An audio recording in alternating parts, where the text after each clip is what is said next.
ఓం శ్రీ సాయిరామ్. భగవాన్ శ్రీ సత్యసాయిబాబా వారి యొక్క దివ్య శ్రీ చరణాల విందాలకు మనందరి తరఫున హృదయపూర్వకమైనటువంటి నమస్సుమాంజల్లు.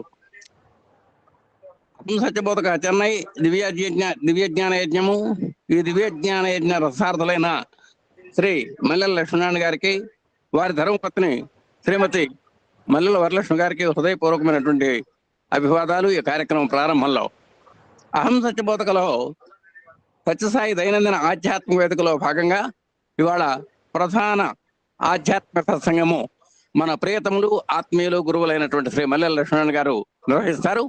ఆ తర్వాత శ్రీమద్ భగవద్గీత అవగాహన తరగతులులోకి వద్దాం. ఇప్పుడు ప్రప్రథమంగా శ్రీ సత్యసాయి ప్రత్యేక ఆధ్యాత్మిక సత్సంగం మన గురువు గారు ఎమ్మెల్యే గారు. ఓం శ్రీ సాయిరామ్. ఓం శ్రీ సాయిరామ్. అందరికీ సాయిరామ్ అండి. స్వామివారి పాద పద్మాలకు ప్రణామం చేసుకుంటూ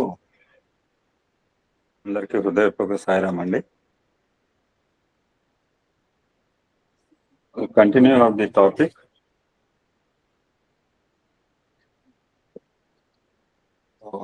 రేపు ఓకే, మనకి రేపటి నుంచి వరుసగా వేరే కార్యక్రమాలు ఉన్నాయి కనుక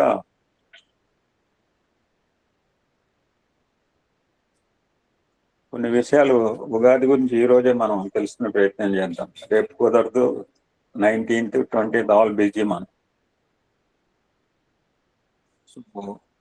you can know about Ugadi, కొన్ని విషయాలు తెలుసుకునే ప్రయత్నం చేద్దాం.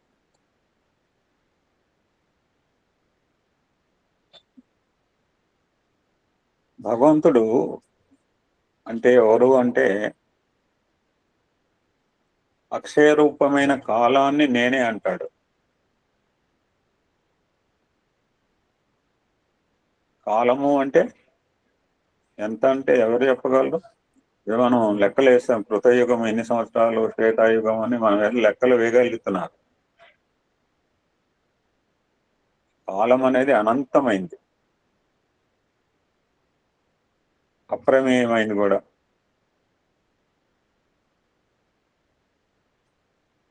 అటువంటి కాలంతో కనుక మనం కంపేర్ చేసుకుంటే మనకు భగవంతుడు ఇచ్చిన ఆయుష్ ప్రమాణం ఎంత? Very little. వెరీ లిటిల్ అని మనం బాధపడక్కర్లేదు. ఉన్న కాలాన్ని సద్వినియోగం చేసుకుంటే చాలు.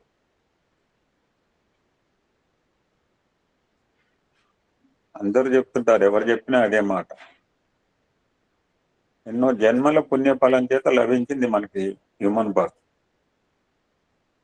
ఈ మాట మనం ప్రతిరోజు ప్రతి వక్త అంటున్న మాటే.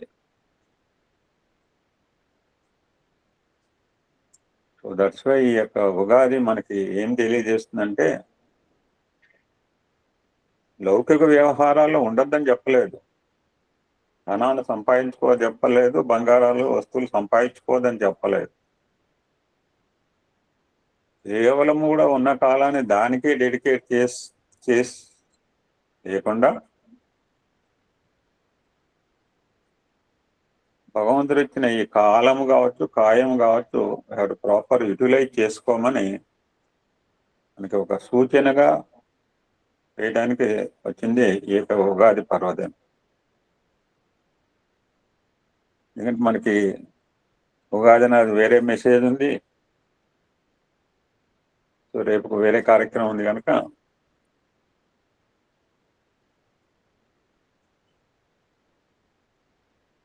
ఓవరాల్ గా చూస్తే, so this Ugadi is related to time. కాలము, కాల ప్రభావానికి సంబంధించిన పర్వదినం. మన మీదే కాదు, సకల సృష్టి మీద కూడా ఉంటుంది ఎఫెక్ట్. మనం భయపడక్కలేదు. చాలా సంవత్సరాలు వచ్చినాయి, చాలా చాలా సంవత్సరాలు. అమ్మాయి చెప్తూనే ఉంది, విశ్వావసనామ సంవత్సరం అని. 2 రోజులు పోయిన తర్వాత పరాభవనామం. 39th ప్రభావం నుంచి మొదలు పెడితే 39th is Vishwavasu, Prabhava is 40th one, last one is అక్షయనామ సంవత్సరం.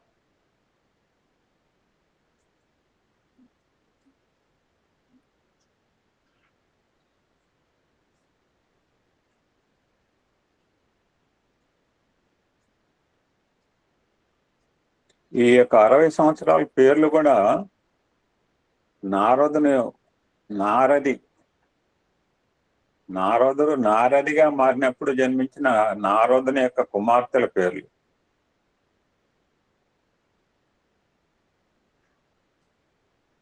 నిన్న ఒక విషయం చెప్పాను, ఇంకొక విషయం నేను నిన్న మర్చిపోయాను. స్వామి సాహిత్యం చదువుతుంటే మనకి మనం అప్పుడప్పుడు చెప్తుంటుంటాం, అలాగా విష్ణుమూర్తి యుద్ధం చేసి అలసిపోయాడు, అలాగా విల్లు నిలబెట్టాడు. జనరల్ గా పూజలకి యజ్ఞాలకి ఈ యొక్క పుట్టమన్ను మాత్రమే వాడతారు అనే దగ్గర ఇది స్వామి ప్రస్తావన చేస్తాం, మనం తెలుసుకుంటాం వచనామృతం వచ్చినప్పుడు. అదేదో కొరికింది నారి విష్ణుమూర్తి. అప్పుడు ఒక ఆయన ప్రశాంతి నిలయంలో మాట్లాడుతుంటే ఈ సందర్భం చెబుతుంటే స్వామి అప్పుడు సింహాసనంలోంచి లేచి, తగిలింది విష్ణుమూర్తి కాదు, విష్ణుమూర్తి అనే ఒక దేవతకి. ఆల్ ఫీల్ దట్ విష్ణుమూర్తికి తగిలిందని అనుకున్నాం. స్వామి ఎటువంటి సీక్రెట్స్ చెప్తారో చూడండి. మాయ అనేది ప్రతివారిని ఆవహిస్తుందని చెప్పడానికి Narada is one more example. పెద్ద పెద్ద మహనీయుల్లో కూడా విశ్వామిత్రుడు, నారదుడు కూడా ఒక సందర్భంలో మాయలో పడ్డాడు.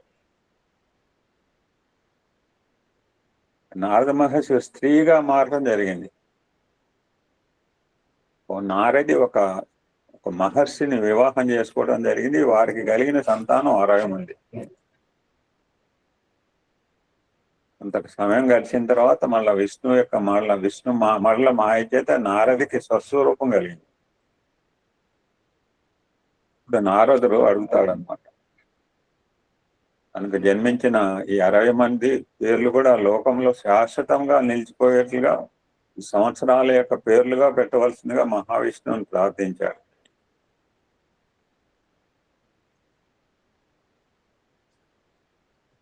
సో మహావిష్ణువు ఎస్ అన్నాడు, అనుగ్రహించాడు, ఆశీర్వదించాడు. సో ఆ విధంగా మనకు ఉన్న 60 సంవత్సరాలు ప్రభావ టు అక్షయ.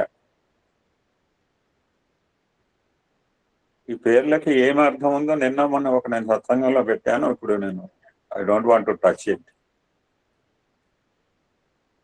సో సంవత్సరం వస్తోంది, మనం భయపడాల్సిన అవసరం లేదు. అందులో వచ్చే సంవత్సరం పేరు చూసి అసలు భయపడాల్సిన అవసరం లేదు. చెప్పేవాళ్ళు చెప్తుంటారు, వినటం వరకే. మనం చేయవలసిందల్లా నామస్మరణ, భగవంతుని యొక్క ఆరాధన. ఒక్కరోజు అనుకుంటా హ్యాపీ న్యూ ఇయర్ వచ్చి 3 నెలలు, ఆల్మోస్ట్ 2.5 months అయిపోయింది. అలాగే కాలం గడుస్తూనే ఉంటుంది. సో కొత్త సంవత్సరం కూడా వస్తుంది ఎల్లుండి. సో అటువంటి యొక్క కాలం యొక్క ఎఫెక్ట్ సమస్త సృష్టి మీద ఉంటుంది, మనమే కేవలం మానవ మాత్రుల మీద కాదు. ఇప్పటికి ఎన్నో యుగాలు గడిచిపోయినాయి, మనం ప్రస్తుతం కలియుగంలో ఉన్నాం.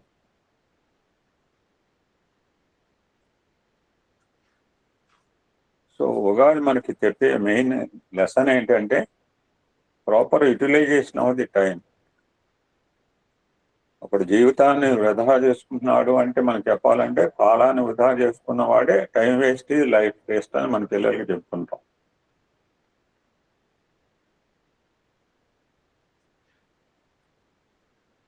ఈ సంవత్సరం ఎలా ఉంటుంది, దాని ఫలితం ఎలా ఉంటుందా, అవన్నీ కూడా మనం ఎలాగా ఉంటుందో ఫలితం, మనకి ఏం ఫలితం ఇవ్వాలో భగవంతుడు తెలుసు, ఆ ఫలితం ఇస్తూనే ఉంటాడు. మనం చేయవలసిందల్లా దైవం యొక్క అనుగ్రహానికి ప్రయత్నించటం.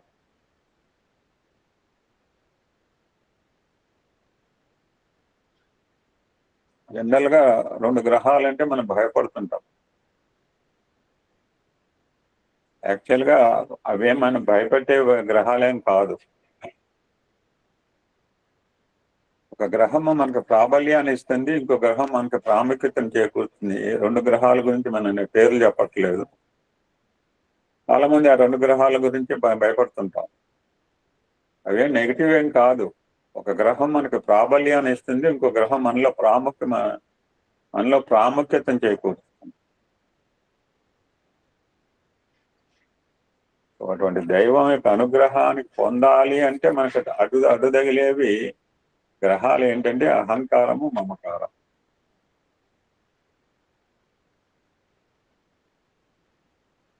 మనం ఎవరికి వాళ్ళు మన కాలాన్ని ఎలాగా వినియోగిస్తున్నామనేది ఒకసారి విచారించుకోవాలి.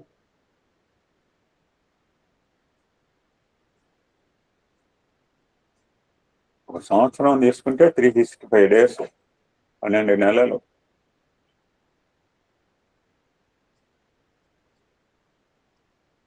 సంవత్సరానికి కనుక క్యాలిక్యులేట్ చేస్తే 3,15,36,000 క్షణాలు ఉంటాయి.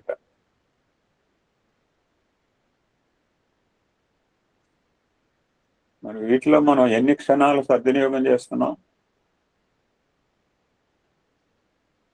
ఎవ్రీ సెకండ్ ఈజ్ న్యూ, నిత్యమే, నూతనమే, ప్రతి క్షణము కూడా. దట్ ఈస్ కాల్ సంవత్సరాలు అన్నారు.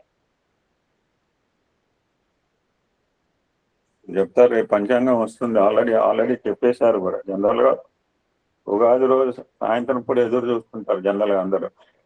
ఇప్పుడు మీడియా పుణ్యమంటే ఆల్రెడీ వచ్చేసినాయి. పంచాంగం అంటే ముందు అందరూ చూసేది ఆదాయ వ్యయాల గురించి, మానవ గురించి. ఇవే మిగిలిన పంచాంగం ఎవరు చూడడం, ముందు ఆ పేజీకి వెళ్తారు.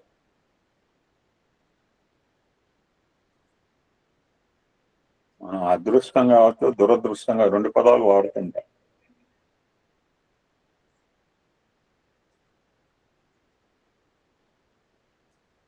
మనకి స్వామి కోల్లో ఉన్న వాళ్ళకైతే ఈ పదాలు మనం వాడక్కర్లేదు.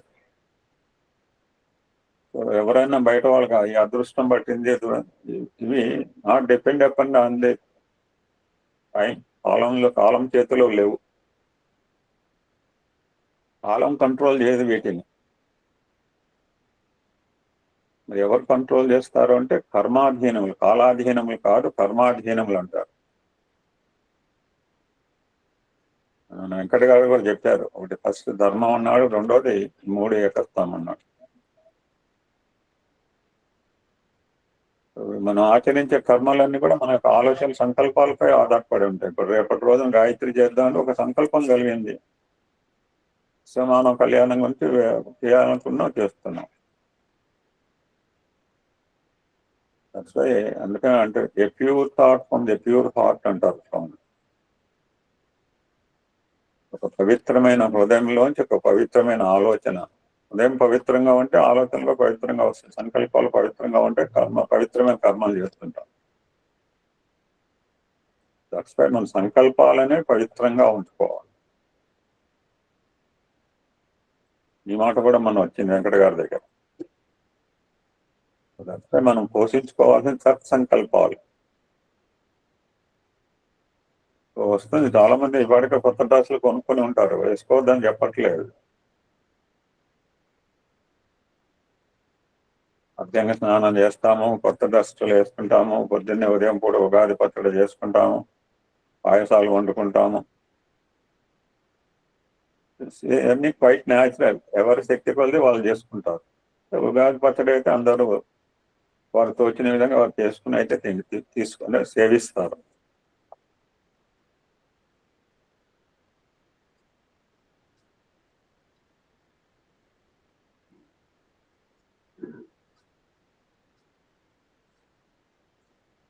సో ఎలాగ లెక్క పెడతారంటే మనకి 3 రకాలుగా సూర్యుడు చంద్రుడు యొక్క గమనం ప్రకారం 3 రకాలుగా మనకి కాలాన్ని, ఆ యొక్క వాటి యొక్క పరివర్తన బట్టి 3 రకాల విధాలు ఉన్నాయి మనకి భారతదేశంలో. ఒకటి సౌరమానము, 2 చాంద్రమానము, మూడోది బృహస్పతమానం. ఈ సౌరమానం అంటే నక్షత్రమంలో సూర్యుని యొక్క స్థితిగతిని బట్టి కాలగా, మనం జనరల్ గా చాంద్రమాన అని అంటుంటాం. నక్షత్రం చంద్రుని యొక్క స్థితిని బట్టి కాల పరిణామం. మూడోది నక్షత్రమంలో గురువు యొక్క స్థితిని బట్టి కాలాన్ని లెక్కిస్తుంటారు. జనరల్గా మన ఆంధ్ర వాళ్ళందరూ కూడా చంద్రమానం పాటిస్తుంటారు. మనకి 27 నక్షత్రాలు ఉంటాయి, 12 రాశులు ఉంటాయి. మేషము, వృషభము, మిథునము, కర్కాటకము, సింహము, కన్య, తుల, వృశ్చికము, ధనస్సు, మకరము, కుంభము, మీనం. ఈ 12 రాశుల్లో యొక్క చంద్రుని యొక్క మూమెంట్ని బట్టి నెలలు కూడా ఏర్పడతాయి. ఒక్కొక్క చంద్రుడు ఒక్కొక్క రాశిలో ఎంతకాలం ఉంటాడు, ఏ విధంగా ఉంటాడు అనే దాన్ని బట్టి ఈ యొక్క నెలలు పేర్లు రావటం జరిగింది. ఒక రాశిలో కొత్తగా చంద్రుడు ప్రవేశించాడు అనుకోండి, కొద్దితో మొత్తం ఫస్ట్ డే ఆఫ్ అనమాట, న్యూ మూన్ డే, పాడ్యం అంటాం. కనిపించగా అట్టుగా ఉంటాడు చంద్రుడు అక్కడ. నెమ్మదిగా క్రమంగా పాడ్యం నుంచి విధియ తదియ, ఇవాళ అమ్మాయి చెప్పింది 2 రకాల తిథులు చెప్పింది. 15th డేకి వచ్చేటప్పటికి చంద్రుడు పూర్ణంగా ఉంటాడు. That's called Pournami. It is first half of month. This is called Shuklapaksham. ఇక 16వ దినం నుంచి 16వ దినం కూడా ఫుల్ మూన్ లాగానే ఉంటాడు. కాబట్టి there is some difference is there observe చేస్తే. నెమ్మదిగా తగ్గుకుంటూ వచ్చి చివరికి టోటల్ గా 0 అవుతాడు. That is amavasya. This period is called Krishnapaksham. శుక్ల పాడ్యం నుంచి అమావాస్య గారి దినాలు ఒక మాసంగా లెక్కిస్తారు మనకి యొక్క పంచాంగంలో.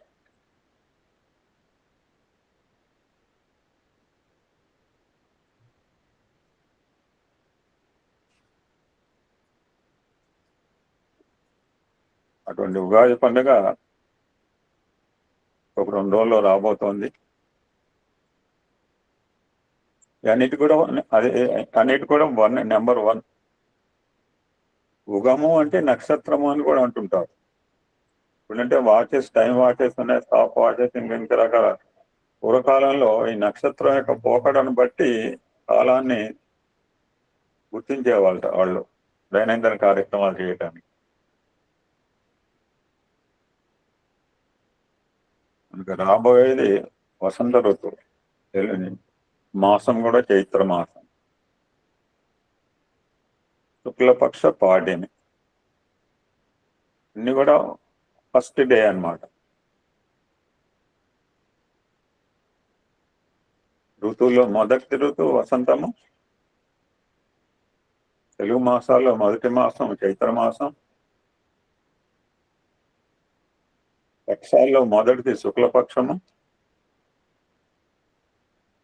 తిథిలో మొదటిది పాడ్యమి. ఈ విధంగా ఋతువు, మాసము, పక్షము, తిథి ఇవన్నీ కూడా ప్రధానమైనగా చేరటం చేత ఇట్ ఈస్ కాల్డ్ ఉగాది. యాక్చువల్గా ఈ లెక్కలన్నీ కూడా భాద్రపద మాసంలో చేశారని ఒక చోట చెప్తుంటారు.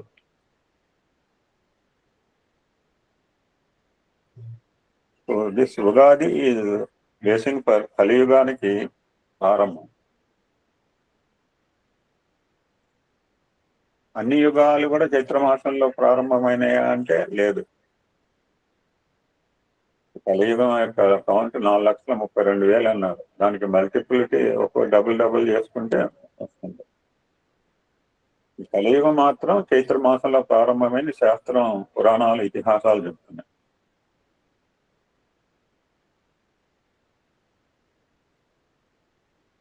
కృతయుగం ఏమో వైశాఖ మాసంలో ప్రారంభమైంది. త్రేతాయుగమేమో మాఘమాసంలో ప్రారంభమైంది. ద్వాపర యుగమేమో మార్గశిర మాసంలో ప్రారంభమైంది.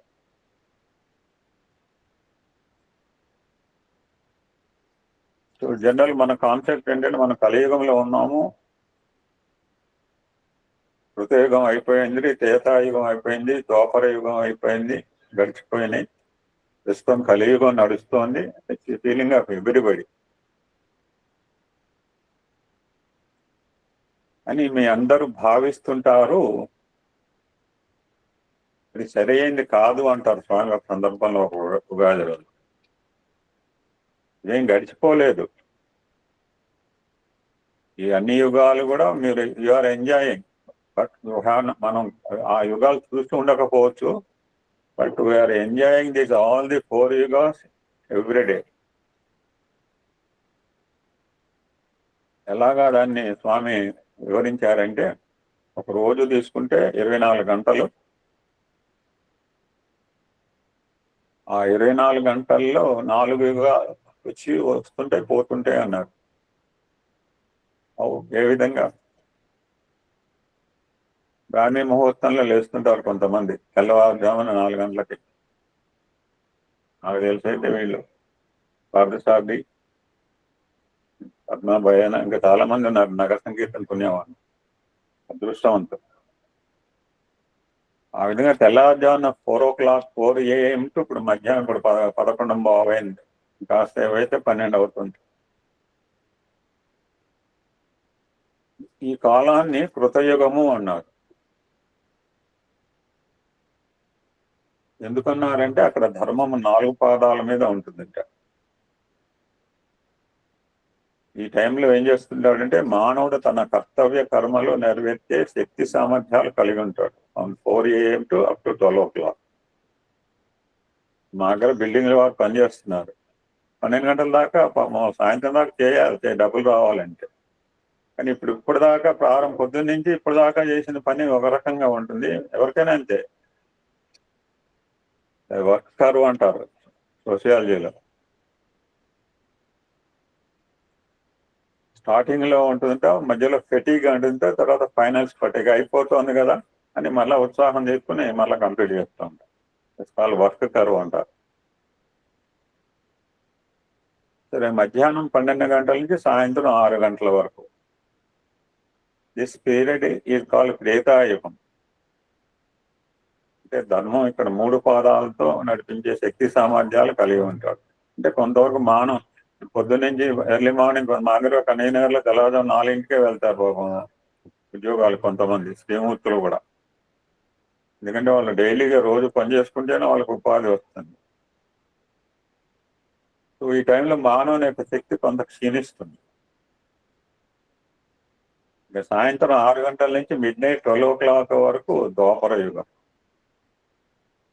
ఇక్కడ ధర్మం 2 పాదాలతో నడిపించే శక్తి కలిగి ఉంటాడు. ఇక రాత్రి midnight 12 o'clock నుంచి మళ్ళీ ఎర్లీ మార్నింగ్ 4 o'clock వరకు ఉన్న కాలాన్ని స్వామి కలిగి ఉన్నారు.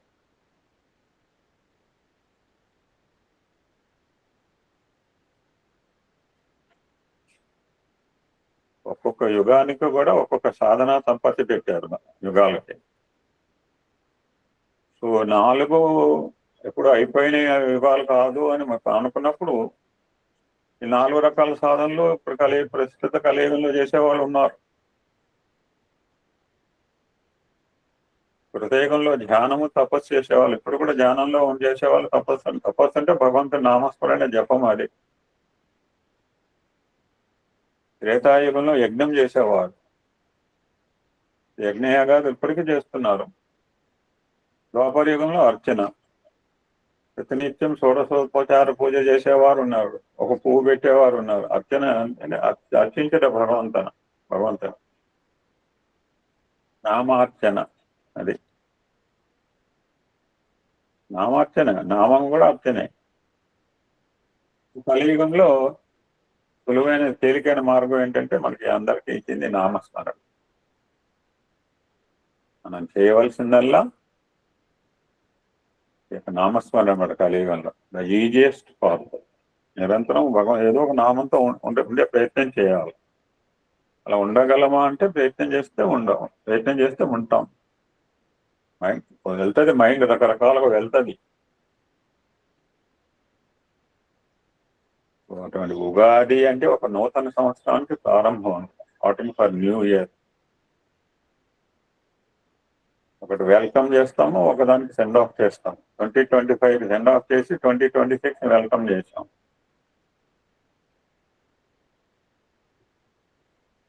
ఈ సంయోగము వియోగము మధ్య ఉండేదే ఉగాది అన్నారు. ఇంకా తెలుగులో ప్రకృతి వికృతులని మనందరికీ చదువుకున్న వాళ్ళని. ఇప్పుడు కాలంలో ఉన్నాయో లేవో తెలియదు. యాక్చువల్గా యుగాది అనే సాంస్క్రిటిక్ వర్డ్. యుగాది, దాన్ని ఉగాది వికృత రూపం అనమాట. ఉగాది అంటే ఒక యుగానికి ఆది అని ద రియల్ మీనింగ్. అంటే యుగానికి ఆది ఎవరెవరంటే కేవలం భగవంతుడు మాత్రమే. ఒక యుగానికి ఆది అంత్యంలో కేవలం భగవంతుడు మాత్రమే.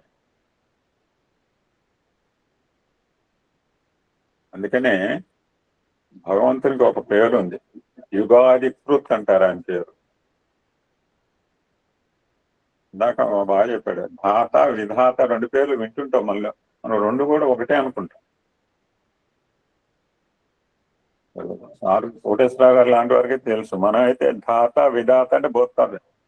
ధాత అంటే క్రియేటర్, విధాత అంటే మనం చేసిన కర్మలకి ఫలితాలు అందించేవాడు విధాత. జస్ట్ ఇందాక ఒక టీవీలో ఒక ప్రోగ్రామ్ లో మహనీయుడు చెప్తున్నారు. సో ఆయన పేరు యుగాది కృత్, భగవంతుడు అంటే. సృష్టించేసి వదిలేశాడా? అలా చేయకూడదు. ఒక మొక్కను పెట్టామంటే దాన్ని సాకాలి. నేను కుండీలు ఉన్నాయి, ఇప్పుడు నాకు 3 కుండీలు. ఆ 3 కుండీల్లో నా పచ్చడి చెట్లు పెట్టుకుంటున్నాను. చూస్తే నాకు లేవంగానే కళ్ళ ముందు కనపడతాయి. పక్కన పార్క్ ఉంది, దట్స్ డిఫరెంట్. కేవలం క్రియేషన్ చేసి వదిలిపెట్టలేదు భగవంతుడు. యుగాన్ని సృష్టించి వదిలిపెట్టల, యుగాన్ని నడుపుతాడు కూడా. నేను అనుకున్నా 9 రకాల మార్గాలని చెప్పి. నవ అంటే ఆయన 9 అన్నాడు, నేను నవ అంటే నిత్య నూతనంగా అనమాట. సో దట్స్ వై కేవలము సృష్టించే కాకుండా నడిపేవాడు కనుక భగవంతుడికి ఉపాధి కృత్ లాగానే యుగా వర్తన అని ఇంకొక పేరు కూడా ఉంది.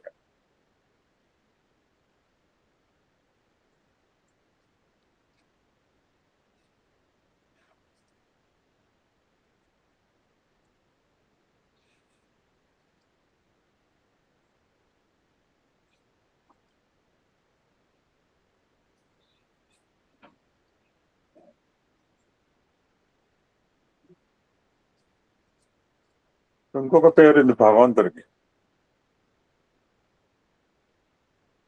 సో అర్థమైంది. యుగాది అంటే ఒక సంవత్సరానికి సంబంధించిన పండుగ. విశ్వాసం నుంచి విశ్వాసానికి మన పరాభవ సంవత్సరాల్లోకి వెళ్తున్నాము. So what is meant by year? సంవత్సరం అంటే ఏంటి?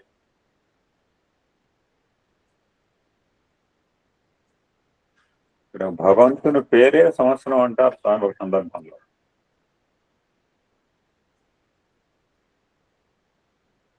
కనుకనే ఆయన్ని మనం సంవత్సరాయన మహా అని ప్రే చేస్తుంటాం. సంవత్సరాయన మహా అంటే ఒక సంవత్సరం పేరు కాడు.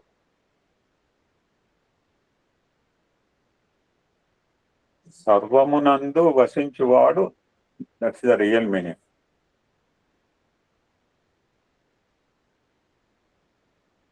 వత్సరుడు అంటే ఈ ప్లేయింగ్ విత్ అస్. నిన్న చివరి దాంట్లో చివరిగా ఆ కళ తర్వాత జీవ అని చెప్పాడు. అంతా ఆడుకుంటాడు ఆయన, భగవంతుడు ఆడుకుంటాడు. మనం కూడా భగవంతుడితో ఆడుకోవచ్చు. రామదాస్ అలానే ఆడుకునేవాడు, త్యాగరాజు అలానే ఆడుకునేవాడు. ఆయన లాలించవచ్చు, పాలించవచ్చు. అన్నమయ్య కూడా అలానే అనమాట. భక్తులంతా వీళ్ళంతా ఎక్కడో వాళ్ళు కాదు, మనకు తెలిసిన వాళ్ళే. Vatsara means he playing with all of అస్.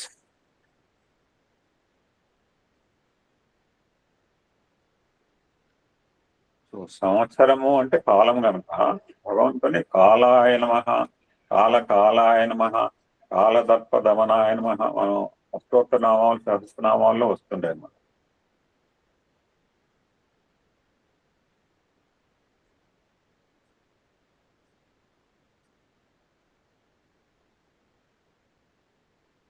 కాల అంటే కూడా సందర్భంలో అద్భుతమైన మీనింగ్ చెప్పారు స్వామి. ఆ పేరులోనే ఉంది. కాల అంటే కా ప్లస్ లా. కా అంటే శుభములు, మంగళకరములు. లా అంటే అందించేది. ఇప్పుడు అర్థమైంది కదా మనకి. కాలము అంటే మనకు శుభాలను అందించేది. Should not fear, should not think negatively. అందుకనే అక్షయ కాలమును నేనే అన్నారు ఆ సందర్భంలో. అటువంటి పవిత్రమైన శోభాయకరమైన వసంత ఋతువులన్నీ కూడా చాలా ఇంపార్టెంట్. అంటే ఆ యొక్క ఋతువులు దైవ నిర్ణయం ప్రకారం ఏ ఋతువులో ఎలా ఉండాలో అలాగా బిహేవ్ చేస్తాయి. అన్ని ఋతువులు ఒక రకంగా ఉండకూడదు. వసంత ఋతువు అనేటప్పుడు ప్రకృతి సర్వాలంక శోభాయమానంగా ఉంటుంది, సౌందర్యవంతంగా ఉంటుంది. ప్రకృతి వేరు, పరమాత్మ వేరు కాదు. పరమాత్మే ప్రకృతిని సృష్టించాడు. సో మన ప్రకృతి ఆరాధన చేస్తుంటాం, నేచర్. ఇప్పుడు ఈ యొక్క పర్వదినం యొక్క ప్రసాదం కూడా మన ప్రకృతిలోని వస్తువులే.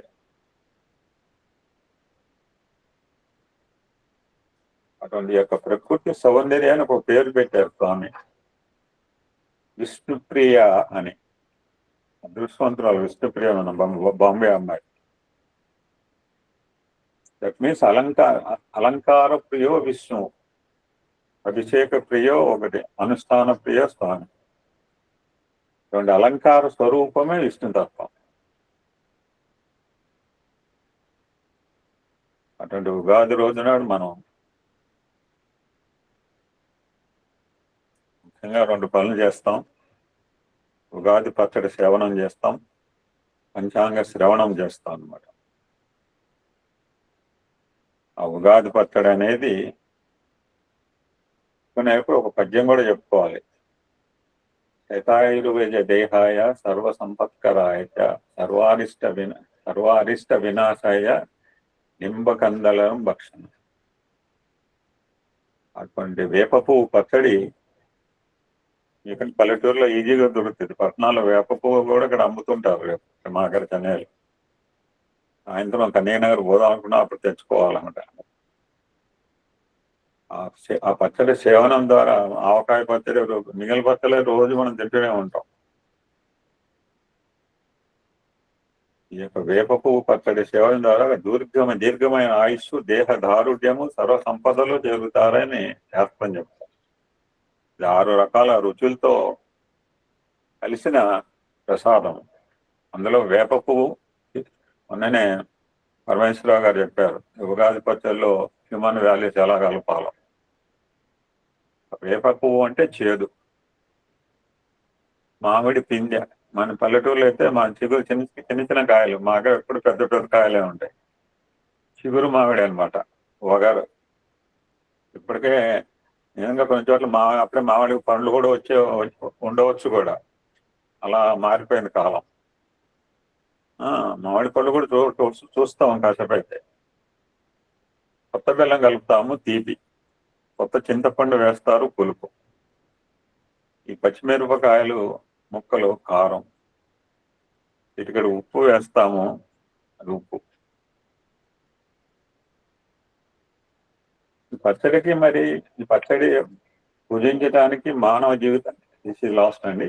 మానవ జీవితానికి ఏంటి సంబంధము అంటే,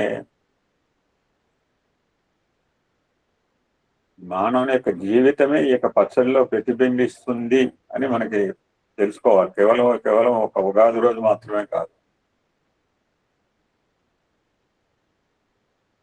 జీవితం అంటే పూల బాట కాదు, వడ్డించిన విస్తరి కాదు.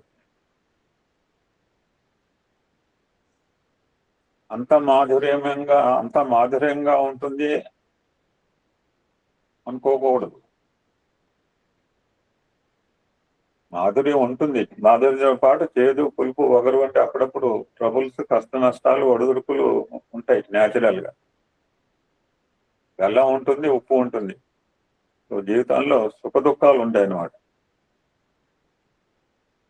సో వీటన్నిటిని కూడా you have to take equal mind, సమచిత్తంతో స్వీకరించాలి అనే ఒక ఉపదేశాన్ని మనకు వేప పువ్వు పచ్చడి అందిస్తుంది. కేవలం పచ్చడి చేసుకోవటము, తినటము కాకుండా ఇటువంటి పవిత్రమైన ఆలోచన. అందరికీ తెలిసిందే. ఇందులో మీరందరూ మహనీయులు. అవన్నీ కూడా పక్కన పెట్టి ఇన్ని రోజులు బట్టి కార్యక్రమాల్లో దేన్ని లెక్క చేయట్లేదు. తర్వాత అంశం పంచాంగం అంటే 5 ఉంటాయి. తిథి, వారము, నక్షత్రము, యోగము, కరణం. అమ్మాయి రోజు కూడా చక్కగా చెప్తోంది. ఆ యోగము కరణము కూడా యాడ్ చేయమ్మా రేపు కొత్త సంవత్సరం నుంచి.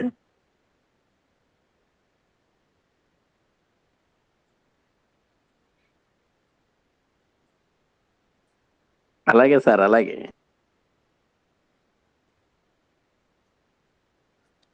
ఈ యొక్క పంచాంగం మొత్తం కూడా సూర్యుడు, చంద్రుడు, కుజుడు, బుధుడు, గురుడు, శుక్రుడు, శని, రాహు, కేతుల మీద ఆధారపడి ఉంటుంది.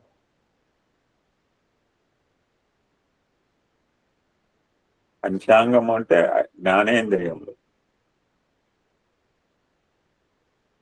నిన్న ఆయన చెప్పాడు, చాలా బాగా చెప్పారు సార్. దేహం కంటే ఉన్నత స్థితిలో ఇంద్రియములు, ఇంద్రియముల కంటే ఉన్నత స్థితిలో మనస్సు కంటే పైన బుద్ధి కంటే పైన ఆత్మ. ఈ మనస్సు ఏం చేస్తుందంటే ఈ ఇంద్రియాల ద్వారా ఎంజాయ్ చేస్తుంది. ఇంకో మాట కూడా చెప్పారు, ఇంద్రియాలు పనిచేయకపోయినా మనసు ఇండివిజువల్ కూడా ఎంజాయ్ చేస్తుంది. ప్రాపర్ యూటిలైజేషన్ ఆఫ్ దిస్ భగవంతుని ఇంద్రియాలను తక్కువగా. సో ఈ గ్రహాల పేర్లు చెప్పాను. ఇవన్నీ కూడా మనకి పాజిటివ్నెస్ ఇచ్చేవే. శౌర్యాన్ని, తేజస్ని, వైభవాన్ని, భాగ్యాన్ని, సర్వశుభాలని, బుద్ధి వికాసం, జ్ఞానం.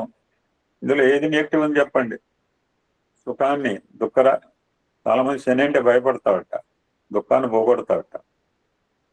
Should not think negatively.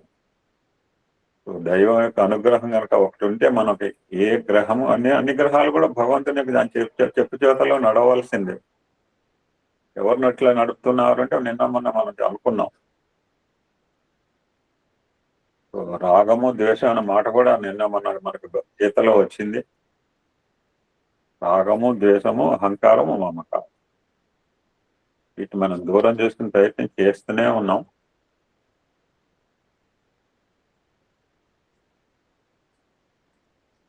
చిన్న ఇతుగుతం చెప్పుకొని ఓకే. ఈ కాల నిర్ణయం ఎలా జరిగిందంటే మహాభారతంలో ఒక అద్భుతమైన సిచ్యుయేషన్ ఉంది. ఆదిపర్వంలో ఉదంకుని చరిత్ర అంటారు.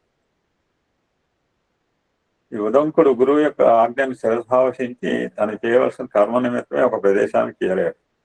నువ్వు తోటకు వెళ్ళు అని చెప్పాడు ఆ గురువుగారు. అక్కడ 2 వ్యక్తులు నలుపు తెలుపు రంగుల్లో ఉన్న దారాలతో నేస్తున్నారు. పల్లెటూరులో మనం చూస్తుంటాం నేయటం.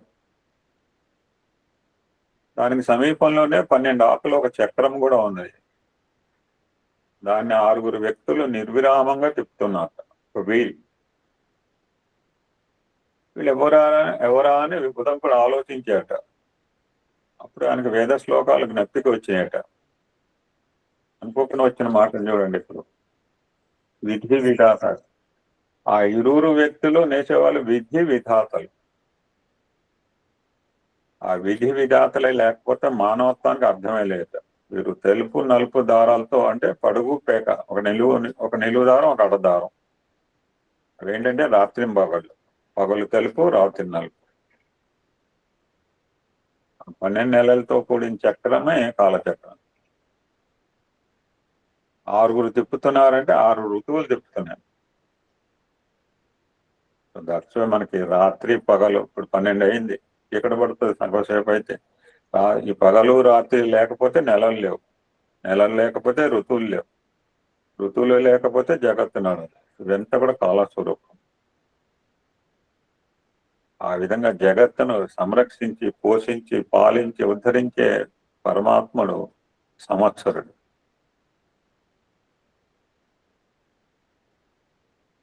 ఒకటి జగత్ స్వరూపము, ఒక జగత్ భావం. 2 సైడ్ ఆఫ్ ది కాయిన్.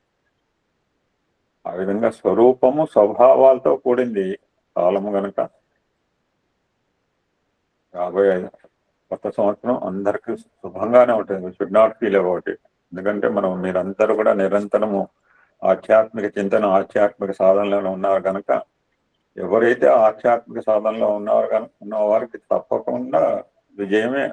వారి విజయం అంతే. అడ్వాన్స్ గా నేను చెప్తాను, ఐ నెవర్ ఎక్స్పెక్టెడ్ అండి. యాక్చువల్ గా ఈరోజు మామూలు టాపిక్ చెబుదాం అనుకున్నాను, ఇంకా సడన్ గా హెడ్ థాట్.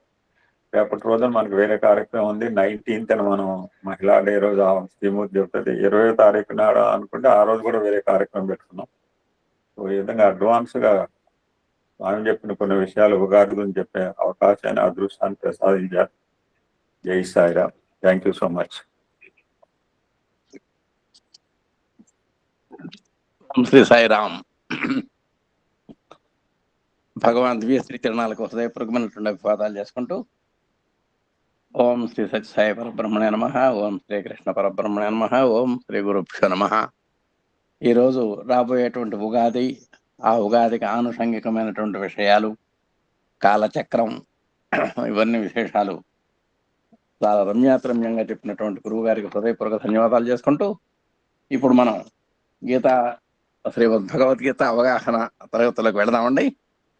మొట్టమొదట గీతను గురించి ఒక 2 వాక్యాలు, స్వామిని గురించి 2 వాక్యాలు చెప్పుకుందాం. శ్లోకమేకం తదర్థం వా పాదం పాదార్థమేవ వా నిత్యం పఠతయో భక్త్యా సమోక్షమధిగచ్చతి అన్నాడు. గీతలో ఉన్న గొప్పతనం ఏంటంటే శ్లోకం ఏకం. ఒక్క శ్లోకం చదువుతున్నా చాలు, దాని యొక్క రిఫ్లెక్షన్ మీ మీద ఉంటుంది అని చెబుతున్నారు. గీతలో ఒక్క శ్లోకం చదువుకున్నా చాలు. పరిత్రాణాయ సాధనామనో అనన్యాశ్చింతయంతామనో యజిదాచరిత శ్రేష్ఠ అనో, ఏదో ఒకటి మన ఇష్టం వచ్చిన శ్లోకం, ఏదో ఒకటి మనం హృదయానికి హత్తుకున్నటువంటి శ్లోకం ఒక్కటి నిరంతరం మన్నం చేస్తుంటే అది అమేయమైనటువంటి ప్రభావం చూపిస్తుంది అన్నాడు. అలా కాదు అన్నప్పుడు తదర్థం వా, ఆ శ్లోకంలో సగం పోని, యోగక్షేమం వహామ్యహం అనుకున్న చాలు, ఆ శ్లోకం మొత్తం కాకపోయినా తదర్థం వా, దాంట్లో సగం గాని, పాదార్థమేవా. చూసారా ఎంత అవకాశం ఇచ్చారో. ఒక శ్లోకం గాని, శ్లోకంలో సగం అంటే ఒక పాదం గాని, ఆ పాదం కూడా చెప్పుకోలేకపోతే ఒక పాదార్థం, పాదంలో సగం గాని, ఈ విధంగా శ్లోకం చదువుకున్నా, ఆ 2 లైన్లు చదువుకున్నా పుణ్యమేనన్నారు, 1 లైన్ చదువుకున్నా పుణ్యమేనంటున్నారు. ఇంకా అవకాశం ఉంటే ఆ 1 లైన్లో అర శ్లోకం చదువుకున్నా కూడా, అర పాదం చదువుకున్నా కూడా చాలా పుణ్యం వస్తుందని చెబుతున్నారు. దాన్ని కూడా నిత్యం పఠతయో భక్త్యా, దాన్ని నిరంతరం ఎవరైతే మన్నం చేస్తుంటారో, ఒక్క గీతా శ్లోకాన్ని పట్టుకోండి, మీకు ఇష్టం వచ్చింది. వివేకానంద స్వామి క్లైబ్యం మాస్మగమ పార్థ నైతత్వయుపపద్యతే క్షుద్రం హృదయ దౌర్బల్యం శక్తోత్తేష్ట పరంతప అనేది పట్టుకున్నాడు ఒక వివేకానందుడు. దాంట్లోనే ఎన్ని చిలవల పొలవలు అల్లాడో, యువతని ఎంత ప్రోద్బలం చేశాడో, యువతని అంత ఇన్స్పైర్ చేశాడో చెప్పలేం. అలా మనం గీతలో ఒక చిన్న భాగాన్ని పట్టుకున్నా, ఒక చిన్న అంశాన్ని పట్టుకున్నా కూడా అది మనకు సమోక్షమది గచ్చతి అన్నాడు.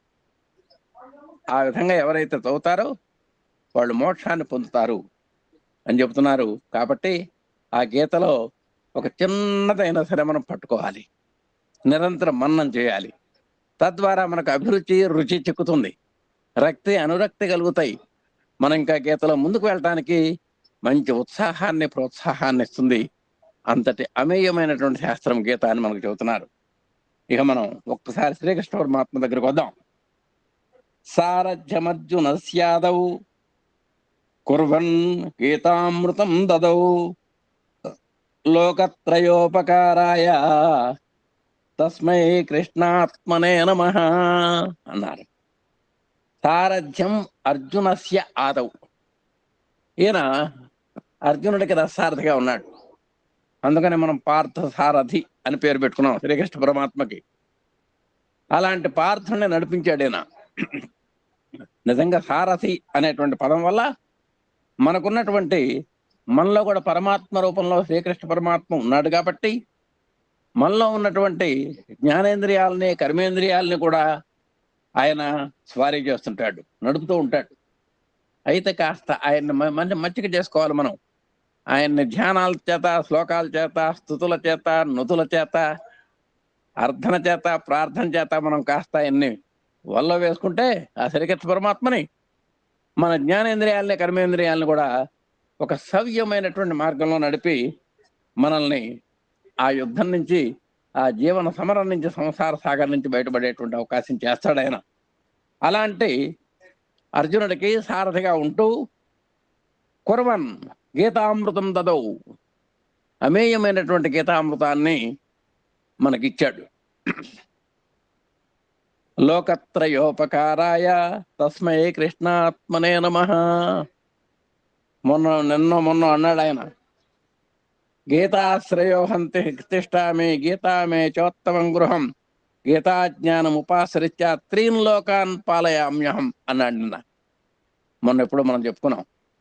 త్రీన్ లోకాన్ పాలయామ్యహం, ఒక్క గీతను ఆశ్రయం చేసుకొని గీత చెప్పినటువంటి సూత్రాల ద్వారా నేను 3 లోకాలని పాలిస్తున్నాను అన్నాడు. అందుకని ఇక్కడ ఏమన్నాడంటే లోకత్రయోపకారాయ, 3 లోకాలకు కూడా, స్వర్గ మర్త్య పాతాళ లోకాలకు కూడా ఎంతో ఉపకారం చేస్తున్నటువంటి తస్మై కృష్ణాత్మనే నమః, అలాంటి పరమాత్మ స్వరూపుడైనటువంటి శ్రీకృష్ణునికి నమస్కారం చేస్తున్నాను అని మనం ఒకంత కాస్త గీతను గురించి, అలాగే గీతాచార్యుని గురించి కూడా మనం చక్క చెప్పుకున్నాం. ఇవాళ మనం చతుర్థోధ్యాయంలోకి మనం వస్తామండి. ఇప్పుడు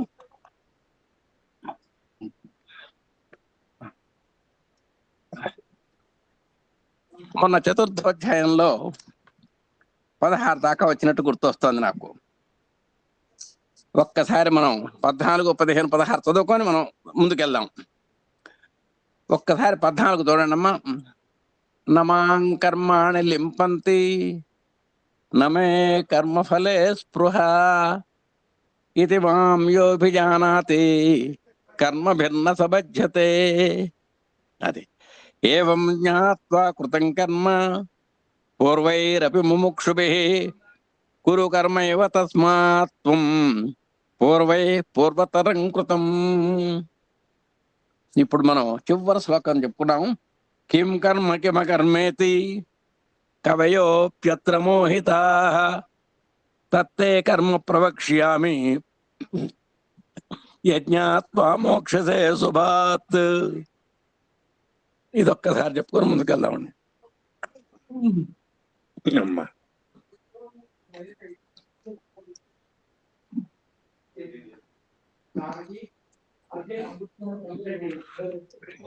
కిం కర్మ కిమ కర్మేతి, ఒకసారి చూసుకోండి మా. కిం కర్మ కిమ కర్మేతి అన్న దాంట్లో 3 పదాలు ఉన్నాయి.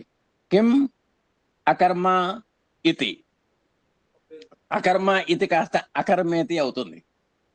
కిం అకర్మేతి కాస్త కిమ కర్మేతి అవుతుంది. కాబట్టి కిం అకర్మ ఇతి అనే 3 పదాలు కనుక కలిపితే కిమ కర్మేతి అవుతుంది. ఇప్పుడు 3 పదాలని మనం కలిపితే కిం కర్మ కిమ కర్మేతి. 2వ లైన్లోకి వస్తే కవయోప్యత్ర మోహితాః అన్నాడు. కవయః అపి అత్ర, అపి అత్ర కాస్త అప్యత్ర అవుతుంది. కవయః అప్యత్ర కవయోప్యత్ర అవుతుంది. కాబట్టి కవయః అపి అత్ర 3 పదాలను కనుక జాగ్రత్తగా కలగలుపుకుంటే కవయోప్యత్ర అయింది. మోహితాః, ఈ రెండింటిని కలిపాం. కవయోప్యత్ర మోహితాః. 3వ లైన్లోకి వస్తే తత్తే కర్మ ప్రవక్ష్యామి. ఈ తత్తేలో కూడా 2 ఉన్నాయి పదాలు. తత్ తే, ఏం లేదు అక్కడ, పెద్ద విశేషం ఏమీ లేదు. తత్ తే కాస్త కలిపితే తత్తే అయింది. కర్మ ప్రవక్ష్యామి, ఈ 3 పదాలు కనుక కలిపితే తత్తే కర్మ ప్రవక్ష్యామి. ఆ విధంగా కొత్త వాళ్ళు కూడా తెలుగు భాష మీద కొంచెం పట్టుంటే చాలు, మన గీత మన స్వాధీనం అవుతుంది. తత్తే కర్మ ప్రవక్ష్యామి. 4వ లైన్లో యజ్ఞాత్వా మోక్షసే శుభాత్, ఎత్ కాస్త ఎద్ అయిపోయింది. అంతే కదండి. మత్ అర్థం కాస్త మదర్థం అయినట్టుగానే శ్రీమత్ భగవత్ కాస్త శ్రీమద్ భగవద్గీత అంటున్నాం మనం.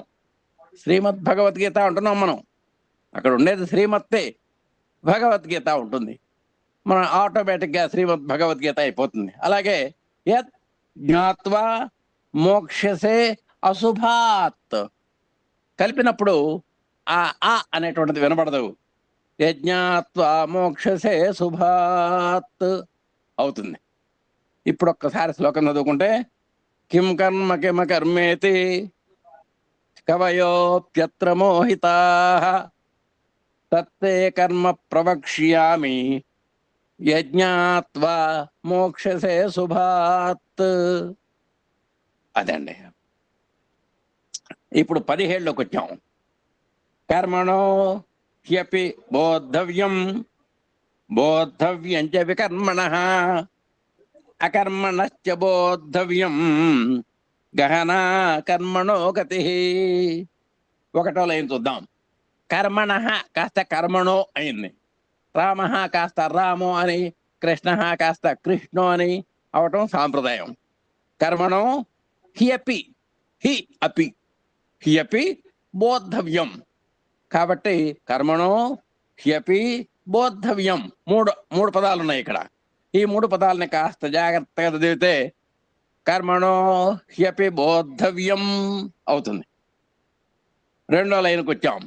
బోద్ధవ్యం చ వికర్మణః. విశేషాలు ఏం లేవు, మూడు పదాలని కలగలిపి చదవటమే. బోద్ధవ్యం చ వికర్మణః. మూడో లైన్లోకి వచ్చాం. అకర్మణశ్చ అకర్మణః చ. ఈ రెండు కలిపితే అకర్మణశ్చ బోద్ధవ్యం అకర్మణశ్చ బోద్ధవ్యం. చివరి లైన్ గహన కర్మణో గతి. గహన కర్మణః గతి అని ఉంటుంది. ఆ కర్మణః కాస్త కర్మణో అయింది. ఇప్పుడు మనం మూడు లైన్లుగా మూడు పదాలు చదువుకుంటే గహన కర్మణో గతి. ఒక్కసారి శ్లోకం చూద్దాం. కర్మణో హ్యపి బోద్ధవ్యం బోద్ధవ్యం చ వికర్మణః అకర్మణశ్చ బోద్ధవ్యం గహన కర్మణో గతి. ఈ దీంట్లో పెద్ద కష్టమైన పదాలు ఏమీ లేవు. అకర్మణశ్చ జాగ్రత్తగా చదువుకుంటే చాలు. ఇప్పుడు 18వ శ్లోకానికి వచ్చామండి. కర్మణ్యకర్మ యః పశ్యేత్ అకర్మణి చ కర్మయః సబుద్ధిమాన్ మనుష్యేషు సయుక్త కృష్ణ కర్మకృత్ అన్నారు. కర్మణ్య కర్మ, కర్మణి అకర్మ ఈ రెండు కలిపితే కర్మణ్య కర్మ అయింది. ఏదైనా మీరు అతి అవసరం అంటే ఏం చేస్తారు? మీరు అత్యవసరం అంటారు. అలాగే కర్మణి అకర్మ కలిపితే కర్మణ్య కర్మ అవుతుంది. యహ పశ్యేత్. చూసారా మనకు విసర్గలు ఎలాంటి సందర్భంలో మనకు టక్కన అక్కడ కనబడతాయంటే ఆ కుడి పక్కన కాఖాలు కానీ పాపాలు కానీ క్షకారం కానీ ఈ ఉన్నప్పుడు విసర్గలు గ్యారంటీగా కనబడి తీరుతాయి. ఉదాహరణకి దుఃఖము అని మీరు ఎప్పుడైనా చూశారు, పదం చూసుంటారు. సుఖ దుఃఖాలు అని చూసుంటారు. ఆ దుఃఖ అన్నప్పుడు ఆ కాకు ముందు మా ఇంటి కొట్టొచ్చినట్టు కనబడుతున్న విసర్గలు. అంటే ఈ 5 అక్షరాలకు ముందు విసర్గలు గ్యారంటీగా ఉండి తీరాల్సిందే, కనబడి తీరాల్సిందే. అయితే మనం పలకటంలో కాస్త పాలిష్ చేసుకుంటున్నాం. యహ పశ్యేత్ కాస్త ఆ పకారం ఉన్నది కాబట్టి యహ్ పశ్యేత్ అన్నాం, అంతకంటే లేదు. కర్మణ్య కర్మ యః పశ్యేత్. రెండో లైన్ అకర్మణి చ కర్మ యః అన్నాడు. ఎందుట్లో పెద్ద విశేషాలు వెళ్ళవు. అకర్మణి చ కర్మ యః గుణించుకొని చదువుకోవటమే. అకర్మణి చ కర్మ యః. మూడో లైన్లో సహా బుద్ధిమాన్ మనుష్యేషు అని ఉంటాయి. ఆ చిన్న మార్పు వల్ల సహా కాస్త స అయిపోయింది. స బుద్ధిమాన్ కాస్త సబుద్ధిమాన్ మనుష్యేషు. సబుద్ధిమాన్ మనుష్యేషు. మళ్ళా చివరి లైన్లోకి వస్తే సహ యుక్త కాస్త సయుక్త అయింది. కృష్ణ కర్మకృత్, సయుక్త కృష్ణ కర్మకృత్. ఇందాక చెప్పుకున్నాం విసర్గల పక్కన కకారం ఉంటే విసర్గలు అక్కడ గ్యారెంటీగా కనబడతాయని చెప్పుకున్నాం. అయితే మనం కాస్త వాటిని అంతఃకరణం అన్నప్పుడు కాస్త మ్యాజిక్ చేసినట్టే సయుక్త కృష్ణ కర్మకృత్ అన్నారు. ఇందాక యుగాదిని చేసేవాడిని యుగాది కృత్ అన్నారు మన గురువు గారు. కృష్ణ కర్మకృత్ అలాంటి మరి సమస్త కర్మల్ని చేసేట మనకు ఆపాదించేవాడు ఈయన. అందుకని సయుక్త కృష్ణ కర్మకృత్. ఒక్కసారి శ్లోకం చూద్దాం. కర్మణ్య కర్మ యః పశ్యేత్ అకర్మణి చ కర్మయః అకర్మణి చ కర్మయః సబుద్ధిమాన్ మనుష్యేషు సబుద్ధిమాన్ మనుష్యేషు సయుక్త కృష్ణ కర్మకృత్ సయుక్త కృష్ణ కర్మకృత్. అలా చదువుకోవాలి. 19వ శ్లోకానికి వచ్చామండి. యస్య సర్వే సమారంభాః కామ సంకల్పవర్జితాః జ్ఞానాగ్నిదగ్ధ కర్మాణం తమాహుః పండితం బుధాః. ఎలా చదవాలి? 1వ లైన్కి వచ్చాం. యస్య సర్వే సమారంభాః, 3 చక్కటి పదాలు కలగలిపి చదువుకోవటమే, ఏ మార్పులేం లేవు. యస్య సర్వే సమారంభాః, యస్య సర్వే సమారంభాః. 2వ లైన్లో కామ సంకల్ప వర్జిత, ఈ 3 పదాల యొక్క సమాసం అన్నమాట అది. అందుకని మనం గుణించుకుందా సరే ఒకే పదంగా చదవాలి. కామ సంకల్ప వర్జిత అనాలి. ఎక్కడ మనం నాన్ స్టాప్, ఎక్కడ ఆపడానికి వీల్లేదు. నేర్చుకునేటప్పుడు కామ అనుకోవచ్చు, సంకల్ప అనుకోవచ్చు, వర్జితాహ అనుకోవచ్చు. నేర్చుకునేటప్పుడు ఇబ్బంది ఏం లేదు. కానీ చదివేటప్పుడు మాత్రము కామ సంకల్ప వర్జితాహ అని కలిపి చదవాలి. అలాగే 3వ లైన్లో కూడా జ్ఞాన అగ్ని దగ్ధ కర్మాణం అని ఉన్నాయండి పదాలు. ఈ పదాలన్నీ ఒకే పదాలు అన్నమాట. సీతారామ లక్ష్మణులు అన్నట్టుగానే ఇవంతా ఒకే పదం.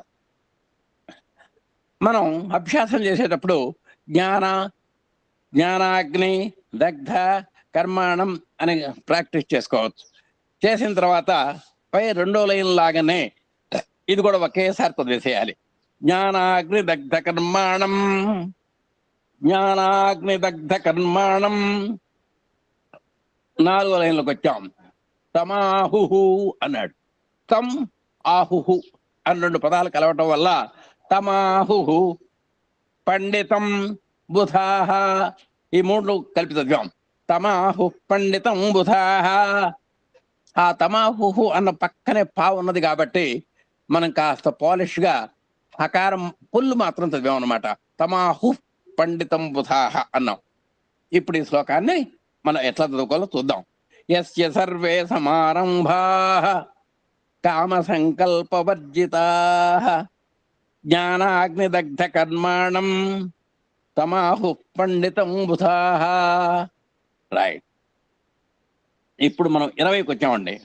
త్యక్త్వా కర్మఫలాసంగం నిత్యతృప్తో నిరాశ్రయః కర్మణ్యభిప్రవృత్తోపి నైవ కించిత్ కరోతి సహ అన్నాడు. 1వ లైన్. త్యక్త్వా కర్మఫలాసంగం, ఒకటే పదం అండి. మనం సౌలభ్యం కోసం ఏం చేయాలంటే నేర్చుకునేటప్పుడు కర్మ ఫలా సంగం, కర్మ ఫలాసంగం ఆ విధంగా ప్రాక్టీస్ చేసుకున్న తర్వాత ఒకే పదంగా చదువుకోవాలి. త్యక్త్వా కర్మ ఫలాసంగం. 2వ లైన్ నిత్యతృప్త నిరాశ్రయ అని ఉంటుంది. ఈ తృప్త కాస్త తృప్తో అయింది. నిత్యతృప్తో నిరాశ్రయ, కష్టమేమీ లేదు. కర్మణ్యభిప్రవృత్తోపి, కర్మణ్యభి అంతవరకు చూస్తున్నాం, ప్రవృత్తోపి చూస్తున్నాం. ఇదంతా కూడా 2 పదాలు. కర్మణ్యభిప్రవృత్త అపి 2 పదాలు ఇక్కడ ఉంది. కానీ 1వ పదంలోనే కాస్త కొంచెం కష్టంగా ఉన్నాయి కాబట్టి కర్మణి అభి, కర్మణ్యభి ప్రవృత్త, ప్రవృత్తో అయింది. కర్మణ్యభి ప్రవృత్తోపి, అట్లా కాస్త గుణించుకొని చదువుకోవాలి. కర్మణి అభిప్రవృత్త అపి, ఈ మూడు పదాల యొక్క సమాహారాన్ని కర్మణ్యభిప్రవృత్తోపి. 4వ లైన్లో నైవ, నా ఏవ కాస్త నైవ అయింది. కించిత్ కరోమి సహ, కరోతి సహ, ఈ 4 కలిపి చదువుకుంటే నైవ కించిత్ కరోతి సహ. ఒక్కసారి శ్లోకం చూద్దామండి. త్యక్వా కర్మఫలా సంగం నిత్యతృప్తో నిరాశ్రయ కర్మణ్యభిప్రవృత్తోపి నైవ కించిత్ కరోతి సహ. ఒక్క 3వ లైన్లోనే మనం సాధన చేయాలి. కర్మణ్యభిప్రవృత్తోపి, కర్మణ్యభిప్రవృత్తోపి అని కాస్త నెమ్మదిగా చదువుకుంటే అది మన లైన్లోకి వచ్చేస్తుంది. ఆ విధంగా చూసుకోండి.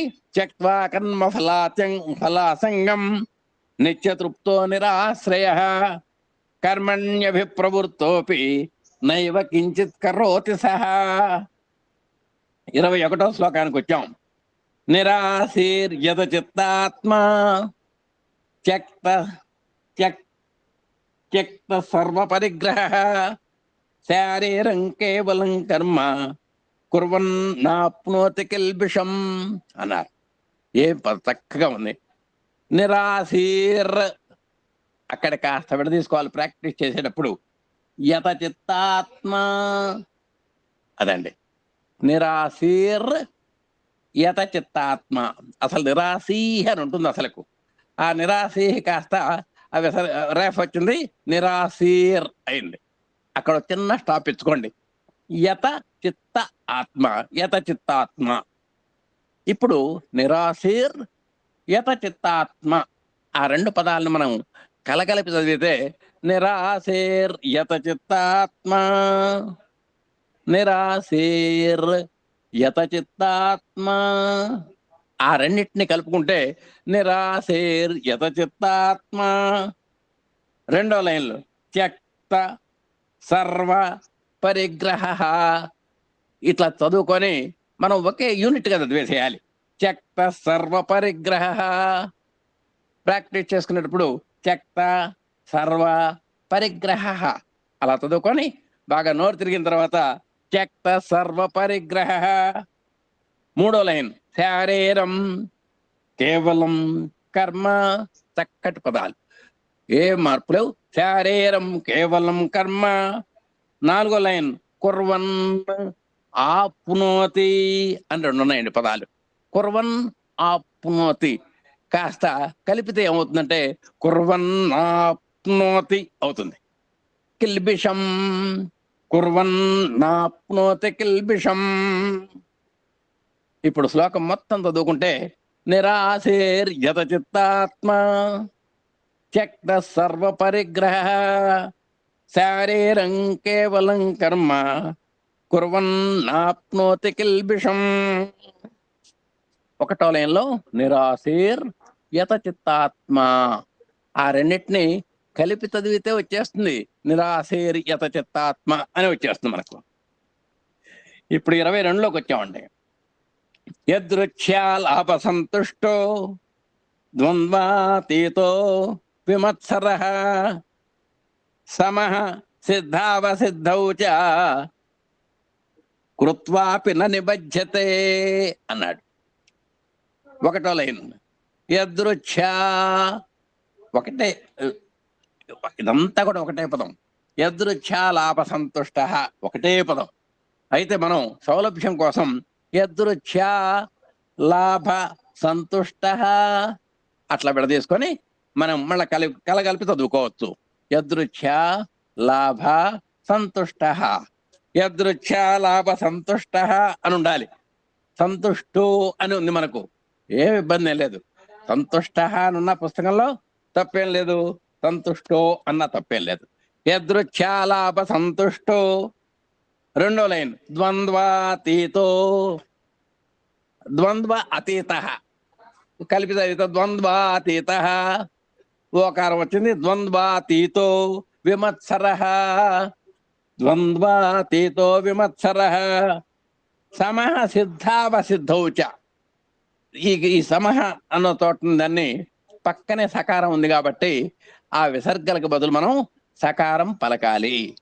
సమసిద్ధావసిద్ధౌ చ అని చదువుకోవాలి. అంటే విసర్గలకు బదులు సకారం పలకాలి.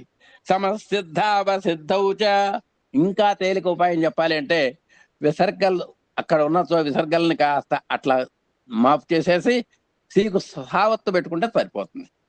సమసిద్ధావసిద్ధౌ చ కృత్వాపి న నిబధ్యతే. కృత్వా అపి కాస్త కృత్వాపి అయింది, పెద్ద కష్టమేం కాదు. నా నిబధ్యతే, కృత్వాపి న నిబధ్యతే. ఇప్పుడు ఈ శ్లోకం మొత్తం చదువుదాం. యదృచ్ఛా లాభ సంతుష్టో, కలగలిపితే యదృచ్ఛా లాభ సంతుష్టో ద్వంద్వాతీతో విమత్సరః, ద్వంద్వాతీతో విమత్సరః, సమసిద్ధౌ సిద్ధావసిద్ధౌ చ. సమః సిద్ధావసిద్ధౌ చ ఉంది. ఆ విసర్గలను కాస్త సకారం చేసుకున్నాం మనం.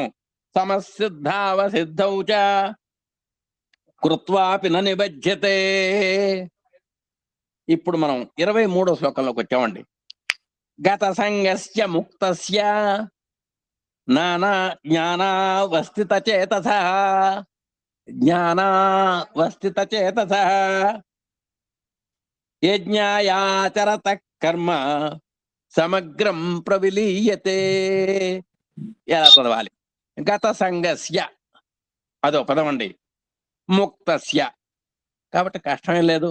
గత సంగస్య ముక్తస్య, గత సంగస్య ముక్తస్య. రెండో లైన్ జ్ఞానావస్థిత చేతసః. ఇదంతా ఒకటే పదం. మన సౌలభ్యం కోసం ఏం చేయాలి?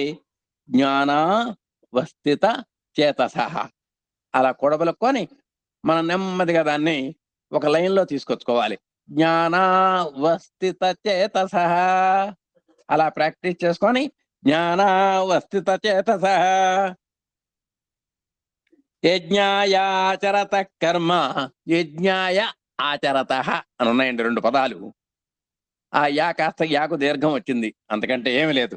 యజ్ఞాయాచరతః కర్మ.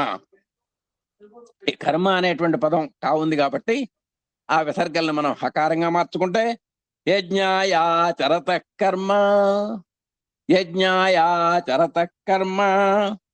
నాలుగో లైన్ సమగ్రం ప్రవిలీయతే.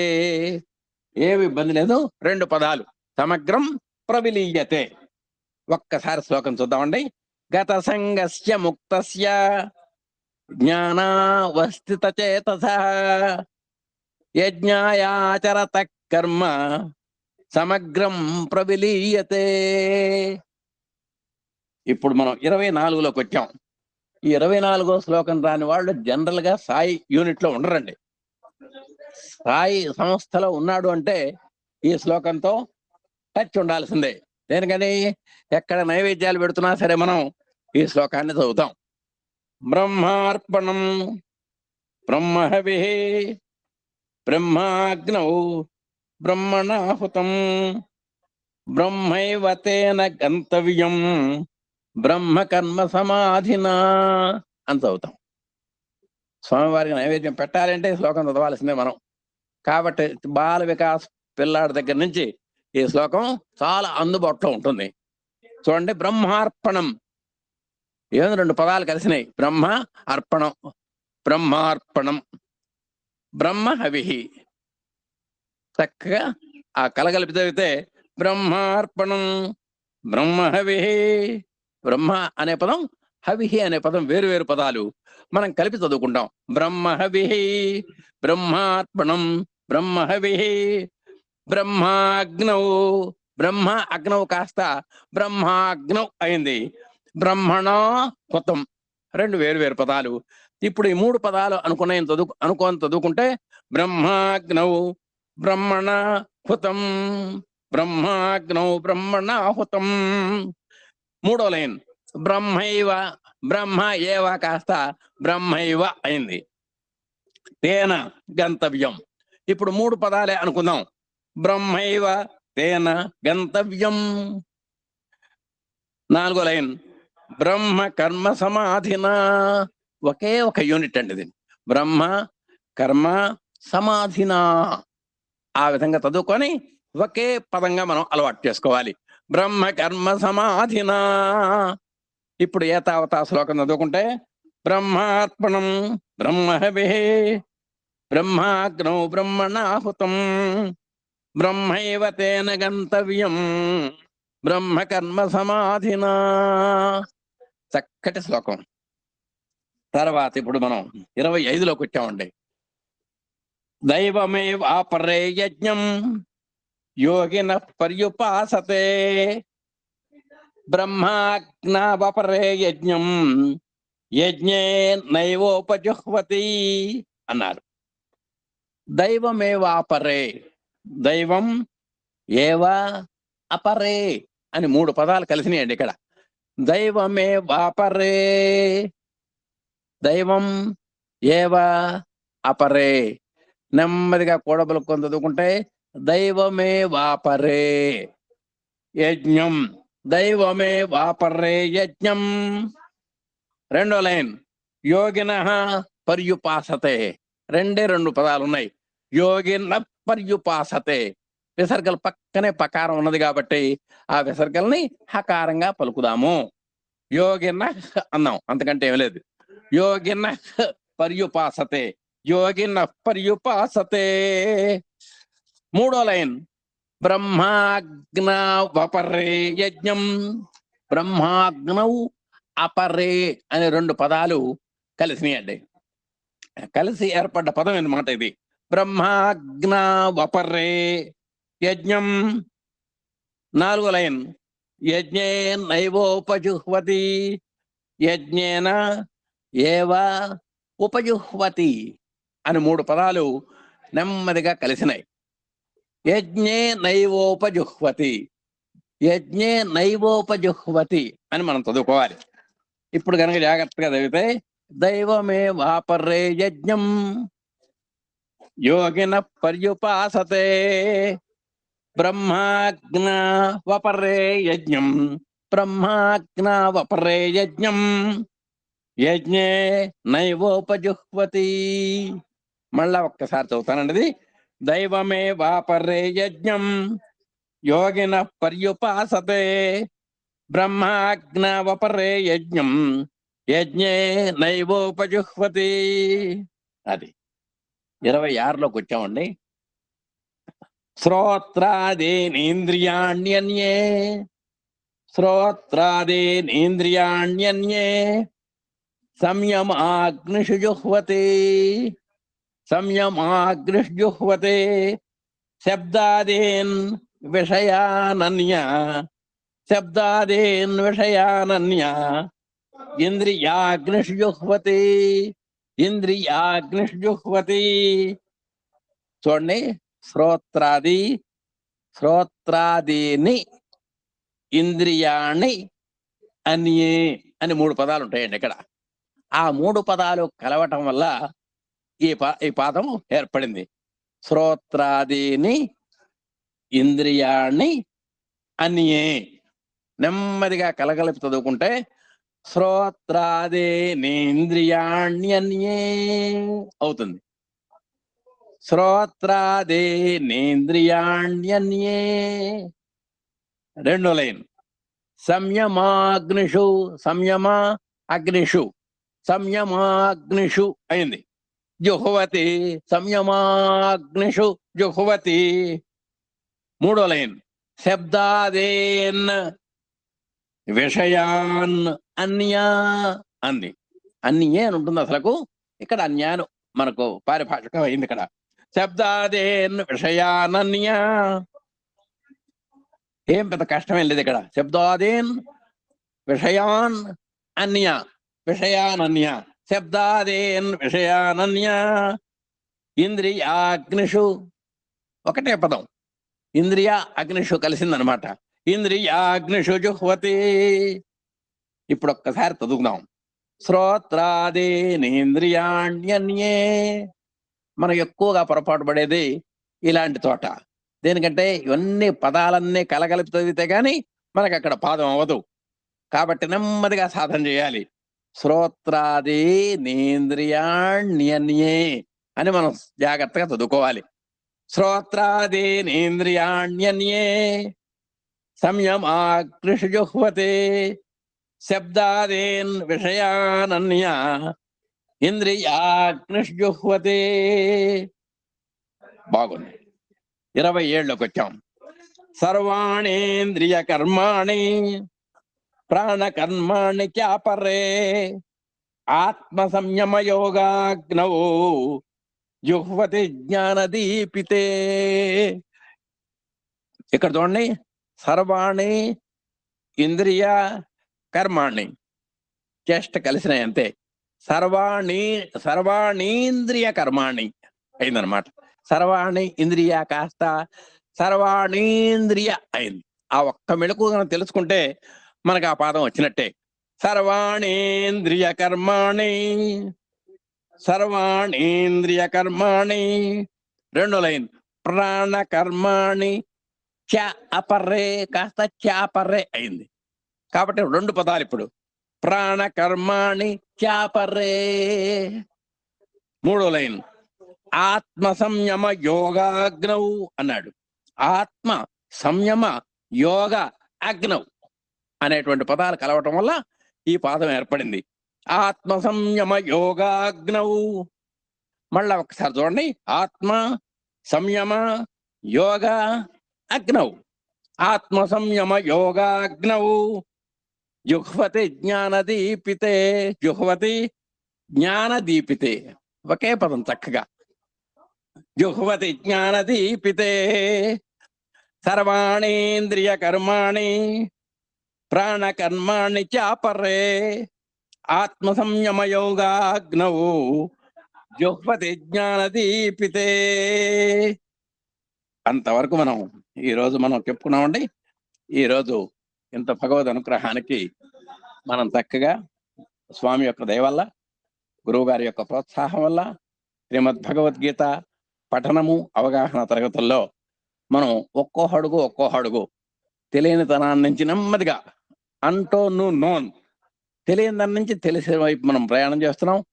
దీంట్లో మీరు కూడా స్వయం కృషి కనుక చేసినట్టయితే ఇంకా మనం తేలిగ్గా మీరు ముందుకు వెళ్ళడానికి అవకాశం ఉంటుంది. మీరందరూ కూడా గీతాభ్యాసంలో ముందంజ వేయాలని కోరుకుంటూ, దానికి స్వామి యొక్క దివ్యానుగ్రహ సంపత్తి కలగాలని కోరుకుంటూ, ఉత్సాహపరుస్తున్నటువంటి గురు దంపతులకు కూడా మరొకసారి అభివాదాలు చేసుకుంటూ, ఓం శ్రీ సాయిరాం. అందరికీ సాయిరాం. సార్ ఇవాళ శ్లోకాలు నేను చదువుతాను. చదవండి సార్. కిం కర్మ కిమకర్మేతి కవయోప్యత్ర మోహితా తత్తే కర్మ ప్రవక్ష్యామి యజ్ఞాత్వా మోక్షసే శుభాత్. కర్మణో హ్యపి బోద్ధవ్యం చ వికర్మణః అకర్మణశ్చ బోద్ధవ్యం గహనా కర్మణో గతిః. కర్మణ్యకర్మ యః పశ్యేత్ అకర్మణి చ కర్మ యః స బుద్ధిమాన్ మనుష్యేషు సయుక్త కృత్స్నకర్మకృత్.